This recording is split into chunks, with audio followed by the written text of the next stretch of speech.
Ethiopian Bible reveals the true story of Adam and Eve. Did you know there's an ancient version of the Bible that contains stories most of the world has never heard? A version where the story of Adam and Eve is told in a completely different way, where Eve is not created from Adam's rib but from divine light itself? I'm talking about the Ethiopian Bible, one of the greatest mysteries in the history of religious studies, discovered in ancient monasteries on the Ethiopian islands. These books have upended our understanding of human origins. The Ethiopian Bible was written about 2,500 years ago in an ancient language called Ge'ez. To put it in perspective, this was a time when ancient Rome still existed. What's remarkable is that it contains 81 books, significantly more than the 66 books in the Protestant Bible or the 73 books in the Catholic Bible. Among these additional books are texts like the Book of Enoch and the Book of Jubilees, which were thought to have been lost for millennia. One particularly fascinating aspect is how the Ethiopian Bible describes the Garden of Eden. In the most important book of ancient Ethiopia, called the Book of Kings, it is said the Garden of Eden was not just an earthly garden, but a place where heaven and earth intersected, where divine light flowed down like rivers of crystal. This description is entirely different from the familiar image of a simple garden in Genesis. But why are these differences so important? They are not just different details in the same story. Each difference carries profound implications about how ancient people understood their origins, their relationship with the Creator, and the nature of sin. In this video, we will delve into three main aspects. First, how the Ethiopian Bible describes the creation of Adam and Eve.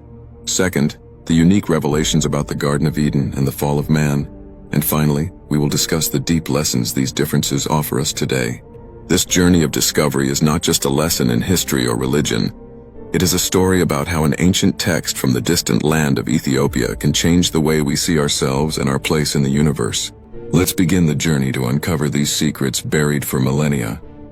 According to the Ethiopian Bible, the first human was created not from ordinary dust, but from a special kind of earth gathered from the four corners of the universe. This is just one of the many astonishing revelations this ancient version of the Bible offers about the origins of humanity. In the book of Kinfas 3:12-15, it is described in detail how the Creator sent angels to the four corners of the universe: the east where the sun rises, the west where the sunset glows, the north of ice, and the south of warmth. From each place they brought back a portion of sacred earth, moistened with the dew of heaven and purified by the light of the stars. This shows the meticulous preparation in creating the first human, far different from the simple description in Genesis. But what truly amazes me is the process of breathing life into Adam. The book of Kaiphal, chapter 2, chapter 23-27 writes that when Adam's form was complete, the Creator did not just give the ordinary breath of life. Instead, he placed within Adam a divine spark, a piece of his own spirit. This spark shone in Adam's eyes, making them as clear as crystal, able to see even the invisible. Another unique detail is found in the book of Enoch 12:4-8. And when Adam opened his eyes for the first time, the light from his eyes was so strong that it illuminated the entire garden. The angels had to shield their eyes from this light, for it bore the same nature as the divine light of the Creator. These details are not just flowery descriptions. They reflect a profound concept of the fact that Adam was created from the earth of all four corners of the universe suggests that humans are holistic beings, embodying the balance of opposing elements in nature. Particularly, the book of Cast 3:28-30 also reveals that the Creator taught Adam the language of the angels, so he could understand. Adam was given the ability to name all things according to their true nature, for in his eyes was the light of divine understanding. This suggests that the first human language was not merely a system of symbols, but a powerful tool to understand and interact with the deep nature of all things. Perhaps this is the origin of the ancient belief in the power of words and spells in many cultures. While the story of Adam is already astonishing, the revelations about Eve are even more startling to researchers. You might be surprised to learn that Eve was not created from Adam's rib. Instead, the book of Chronogast 4:8-12 describes that while Adam was in a deep sleep, the Creator took the purest light from the morning stars, crystallizing it into the form of Eve. Her body radiated a gentle light like the moon, and her soul contained the wisdom. This presents a completely new perspective on gender equality in the creation story. The book of Qual 3:4-7 further emphasizes that Eve was not a part of Adam, but an independent creation, bearing her own divine light. She was given the ability to see things Adam could not see and understand things Adam could not understand.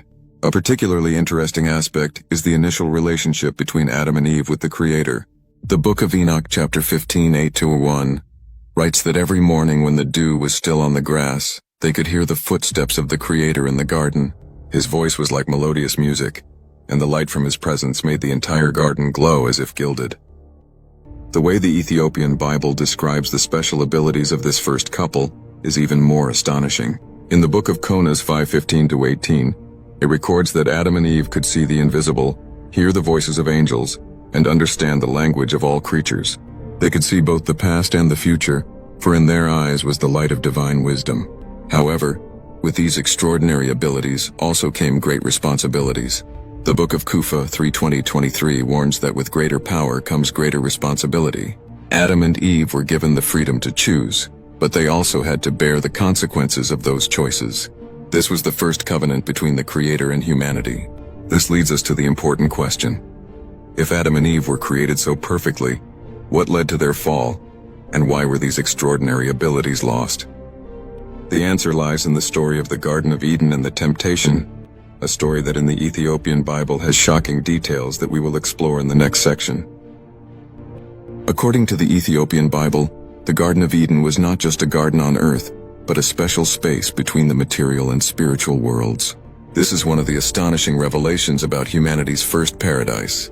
In the Book of Kinfast 6:1-5, it is described that the Garden of Eden was set on a high mountain where the earth touched heaven.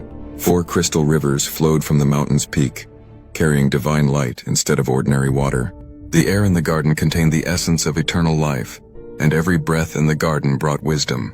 What's interesting is how the Ethiopian Bible describes the initial relationship between humans and the Creator. The Book of Kaifal 4:8-12 writes that every sunset when the twilight bathed the garden in gold, the Creator would appear in the form of pure light. Adam and Eve could directly converse with him, learning the secrets of the universe and understanding the language of all creatures. But perhaps the most surprising thing is the rules and limits in the Garden of Eden. The Ethiopian Book of Enoch 16:15-9 reveals that in the garden there were 3 sacred trees: the tree of life that granted immortality, the tree of knowledge that allowed understanding of all things, and the tree of light, the source of all divine energy. Adam and Eve were allowed to eat from the tree of life and the tree of light, but were forbidden to approach the tree of knowledge until they achieved full spiritual maturity. This shows a profound perspective on human spiritual development, unlike the usual version that simply forbids eating the forbidden fruit. Here we see a step-by-step development plan for humanity. Particularly impressive is how the Book of Cobra Nagast 7:3-7 describes the space in the garden. The ground in the garden was as clear as crystal, reflecting heavenly light. The flowers not only emitted fragrance, but also produced angelic music when the wind blew through. Every creature in the garden shone with its own light, creating a symphony of light and sound. But what truly shocks is how the Ethiopian Bible describes the process of temptation. Unlike the familiar image of a simple snake, the Book of Kufa, chapter 5, verses 1-5, reveals that the tempter appeared in the form of a being of light, similar to the angels. It did not just speak with words, but could create illusions of the future and promises of unlimited power. Particularly interesting is how Eve was tempted. In the Book of Kinfast 8, verses 12-16, it is described that the tempter did not promise Eve knowledge, but the ability to create light and life, like the Creator himself. It showed Eve visions of a world she could create, where she could determine the laws of nature. A shocking detail is found in the Ethiopian Book of Enoch chapter 17, 8-1. When Eve gave the forbidden fruit to Adam, their crystal clear eyes began to dim. The divine light within them gradually faded, and for the first time, they felt darkness, not just outside but within their own souls. This shows a deep understanding of the nature of sin. It is not about breaking a simple rule, but about gradually losing the divine qualities inherent in oneself. The Book of Kinfast 9:1-4 concludes that when the Creator appeared in the garden that afternoon, for the first time, Adam and Eve could not look directly at his light. Not because he had changed, but because they had lost the ability to see the divine. These revelations are not just interesting additional details to the story we know. They provide a completely new perspective on the nature of sin and the fall, not as a simple act of disobedience, but as a process of abandoning one's divine nature for personal ambition. This leads us to the important question: If humans were originally created with such extraordinary abilities, can we restore what was lost? The answer to this question lies in the next section, where we will explore the consequences of the fall and the path to redemption. Have you ever wondered why in most cultures humans always feel like incomplete beings, as if they've lost something important? The Ethiopian Bible provides an astonishing explanation for this feeling. In the Book of Kebron, Ast 10:115, it is described that the first consequence of the fall, when the divine light left Adam and Eve, not only did their bodies become heavy and dark, but the entire nature around them changed. The flowers stopped producing angelic music, the ground was no longer as clear as crystal, and the language of all creatures became foreign to them. What truly shocks is how the Book of Kaifal 6:8-12 describes the cosmic impact. The fall of Adam and Eve created a crack in the fabric of reality.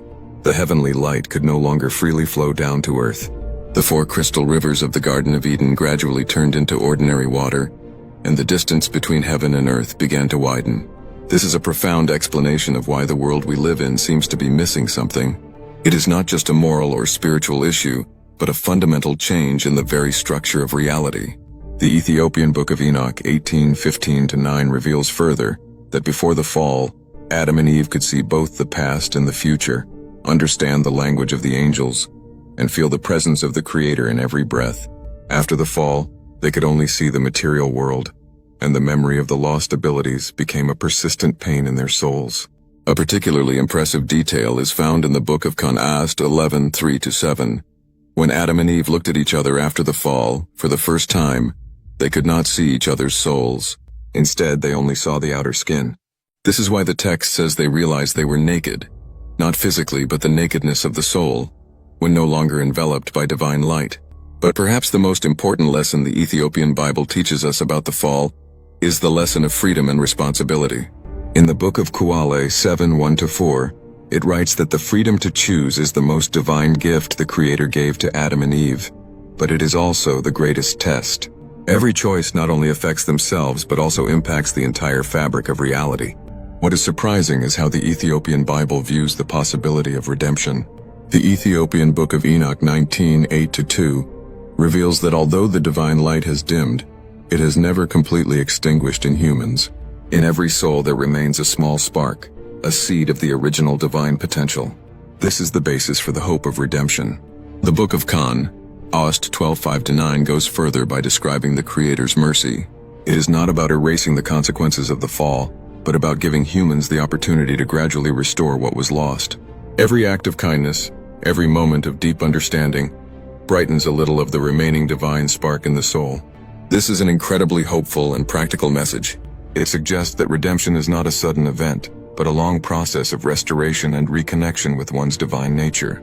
The Book of Kuale 8:15-18 concludes that the path back to divine light is not a journey back in time to return to the Garden of Eden, but a journey towards a higher state of consciousness where humans can maintain the freedom to choose while living in harmony with divine intent. These insights from the Ethiopian Bible are not just explanations of a distant past. They provide a framework for understanding the current state of humanity and the path forward. Perhaps by understanding better what we have lost, we can begin the journey to restore our inherent divine abilities. This leads us to the next section, where we will compare these unique insights with other religious traditions and explore their significance in the modern world. Let's start with a comparison with the Hebrew Bible. In Genesis 2:7, it says that the Lord God formed man from the dust of the ground and breathed into his nostrils the breath of life, and man became a living being. But in the Book of Kebron Nis 3, verses 12-15, it describes that the Creator gathered earth from the 4 corners of the universe, each part bearing a different divine quality, and breathed into it not just life, but a spark of his own divine essence. This difference is not just a minor detail, it reflects a completely different view of human nature. While the Hebrew Bible emphasizes the earthly aspect of humans, the Ethiopian Bible asserts that humans inherently bear a divine nature from the beginning. Another interesting point of comparison is about Eve. In the Book of Kuale 4:8-2, it writes that Eve was created from pure light, not from Adam's rib. She bore her own source of light, independent of Adam. This starkly contrasts with the description in Genesis 2:21-22 about Eve being created from Adam's rib. The The Ethiopian Bible's interpretation of the role of women is much more progressive than its time. It suggests an original equality between men and women, an idea that remains controversial even in the modern world. Particularly impressive is how the Ethiopian Book of Enoch 25-9 describes the relationship between humans and nature. Before the fall, Adam and Eve could understand the language of every creature, from the smallest ant to the stars in the sky. They were not masters of nature but guardians and interpreters of the voice of all things. When applying these insights to the modern world, we see remarkable similarities. The Book of Kinfast 13:8-2 warns that when humans lose the ability to understand the language of nature, they begin to see nature as a tool to exploit, rather than a part of themselves. Does this not accurately reflect the environmental crisis we are facing today? Another detail found in the Book of Kuala 9:15-9 says that the fall is not just about eating the forbidden fruit, but about humans wanting to control and determine the laws of nature instead of living in harmony with them. In the age of AR, artificial intelligence and biotechnology, this warning seems more relevant than ever. Particularly interesting is how the Ethiopian Book of Enoch 21:3-7 talks about restoration.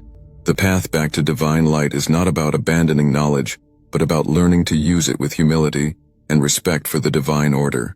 This suggests a balanced approach between technological development and maintaining spiritual values. These ancient teachings provide a valuable framework for addressing modern challenges. They remind us that true progress is not just about technology or knowledge, but about developing the wisdom to use them responsibly. The Book of Kanagast 14:1-4 concludes that each generation must face its own challenge in balancing knowledge and wisdom, progress and preservation, individual freedom, and responsibility to the whole. This is perhaps the most important message the Ethiopian Bible can bring to our modern world. These insights lead us to the final part of the journey where we will summarize the most important values and lessons this ancient text offers humanity in the 21st century. First, let's look at the unique research value of these texts. The Book of Konos, the final chapter, verses 1-5, asserts that these words are not just the heritage of one people, but the treasure of wisdom for all humanity. They contain not only history, but also deep insights into the nature of reality and human potential. From an academic perspective, the Ethiopian Bible provides a valuable window into the worldview of ancient civilizations. The Book of Kuala, the final chapter, verses 8-12, records that each generation must read these words with new eyes, for they contain different layers of meanings, suitable for each era. Culturally and historically, these texts are particularly important because they offer a different perspective on familiar stories. In the Book of Enoch, the final chapter, verses 15-19, it writes that truth is not a single story, but a synthesis of many different perspectives. Only by looking from many angles can we understand the whole picture. For the modern world, I see three particularly important lessons from the Ethiopian Bible. First, about the relationship between humans and nature. The Book of Kinfast 15:3-7 teaches that humans are not the masters of nature but the guardians and interpreters of the voice of all things. When we lose the ability to listen to nature, we also lose a part of our divine nature. Second, about gender equality. The way the Ethiopian Bible describes Eve being created from light, equal to Adam, provides a spiritual foundation for gender equality, a topic still hotly debated in modern society. Third, about responsibility with knowledge and power. The Book of Kuala, the final chapter, 2024, warns that knowledge is not for domination, but for service. Power is not for imposition, but for protection and nurturing.